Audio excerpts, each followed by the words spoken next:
Medyo madami pa tong task na to. Pero tatapusin ko lang yung mga pending lines of code ko. Kasi half day lang tayo today sa programming kasi priorities first. Meron kaming health appointment ng buong family. Akala ko lang debug sa software ang gagawin ko today. Pati pala lifestyle ko kailangan ng debugging.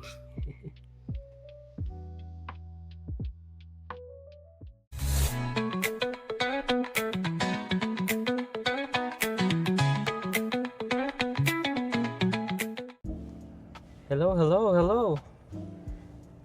Ayos. Ngayon ay Thursday. So half day lang ako sa work, no?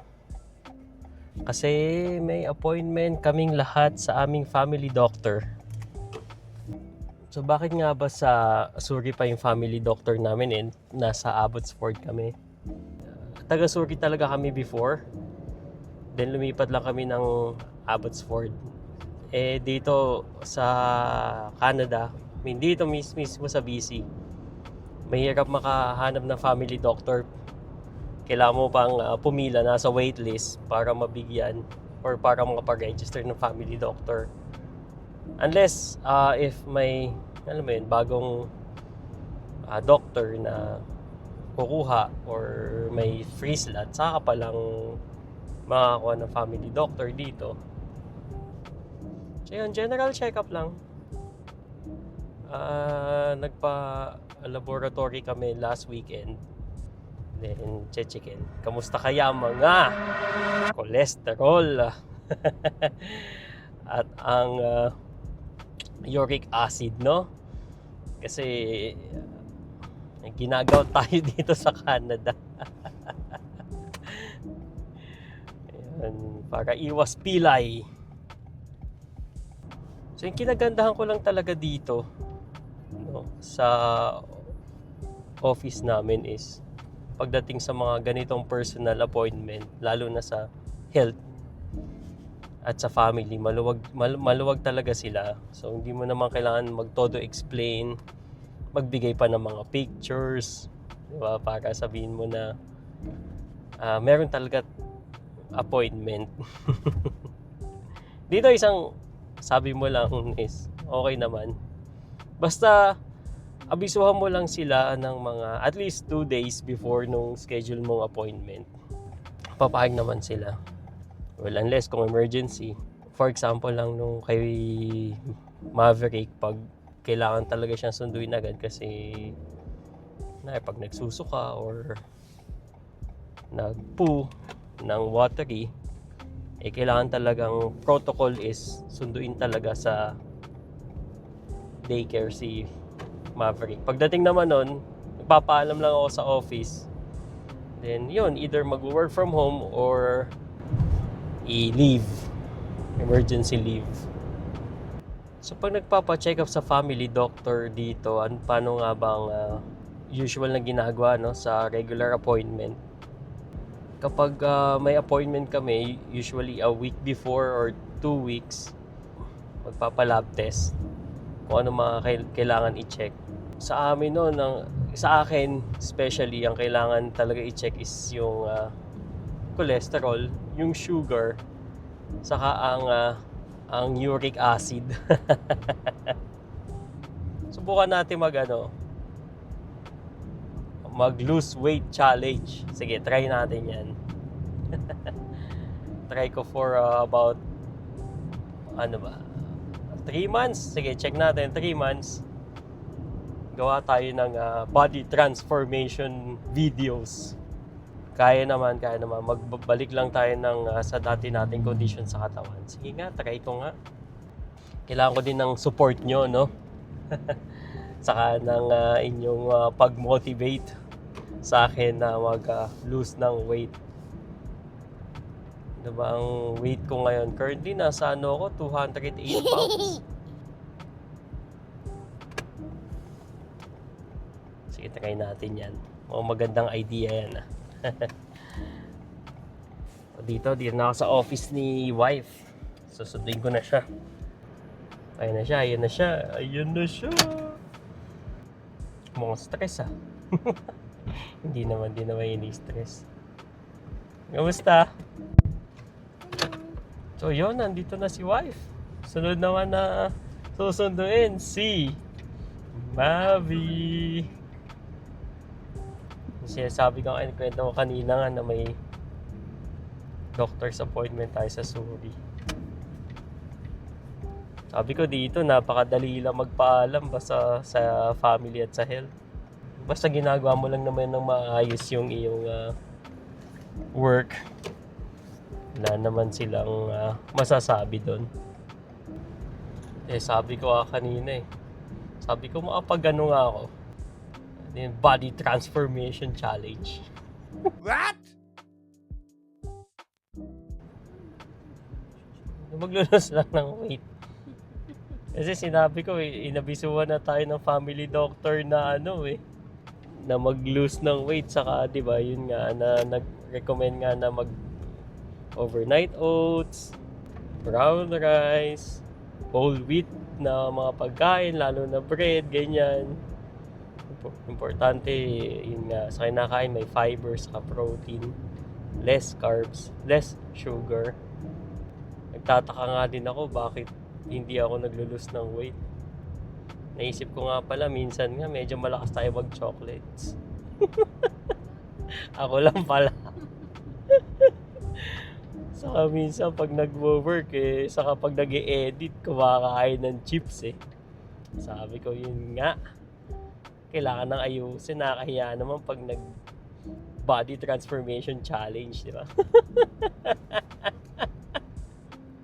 Pagkita mo, before. Okay, sige, before. Pagdating mo na after, ang nawala lang t-shirt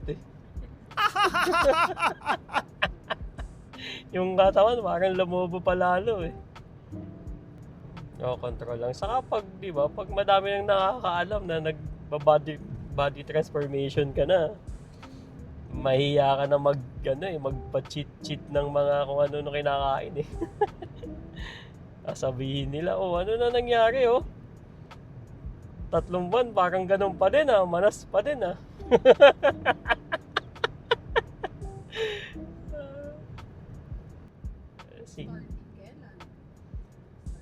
Start kailan? Yun ang tanong. Kailan ba? Next year na lang. Next year na lang, baka hindi na kaya. Hindi. Sige sa susunod. Mag-start na tayo. Pakita na natin ang day 1. Sabi nila kasi pag IT, nakaupo lang palagi, pindot-pindot hindi active. Pakita natin na active naman. Hindi porket IT, nakaupo lang, saka lalamya-lamya. Saka, di ba, patapos na rin naman ang winter Sakto na yan. Pag spring na yan, saka summer, todo na yan. Balik alindog program Ang tanong kung may alindog ba to begin with.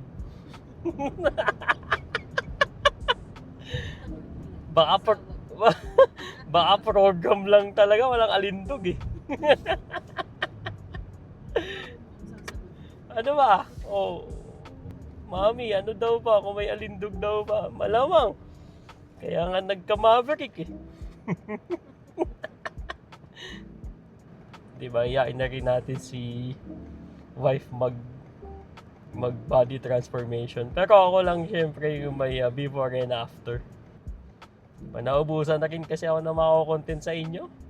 Hindi naman ako credible sabi na kung anong gawin pag sa PR o kaya sa kung ano-ano application. Hindi, syempre. Pero iba't ibang parang ang application lang nang naalam ko is Notion application Saka application sa computer Ayun, sunod naman. Susunduin si Maverick. Sige guys, sunduin lang namin si Mavi.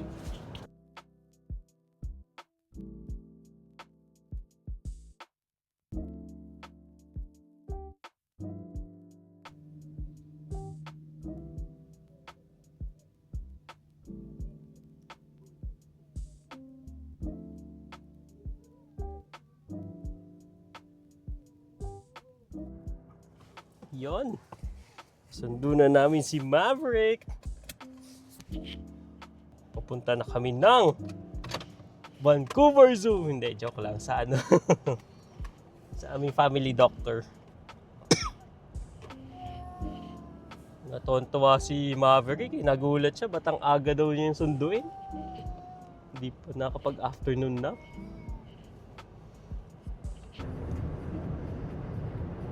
Sana naman okay ang result ng aming laboratory test.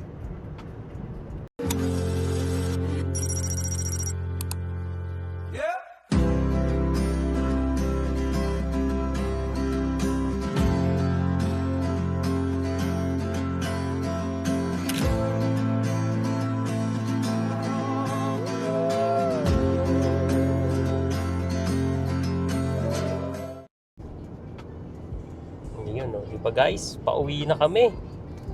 Tapos na ang aming appointment sa aming family doctor.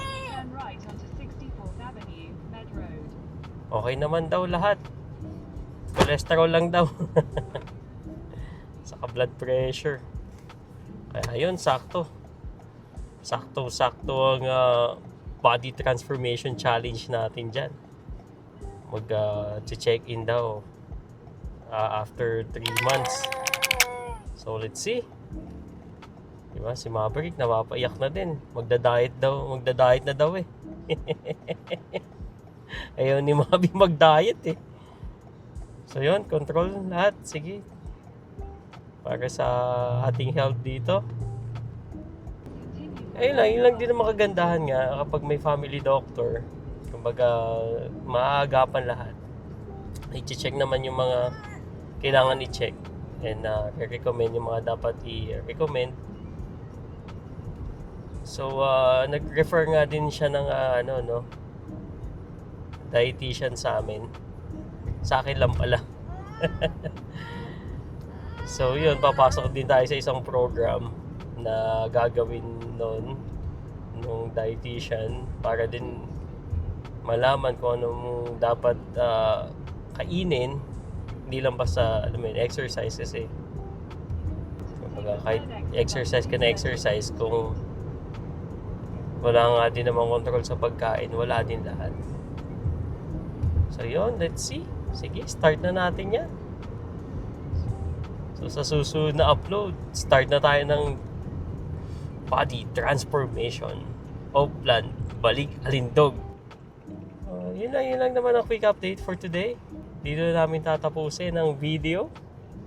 At kami pauwi na at currently is rush hour na eh. Ayun guys, see you on our next video. Kaya yun, see you ulit next time dito sa kwento namin sa Canada. Bye guys!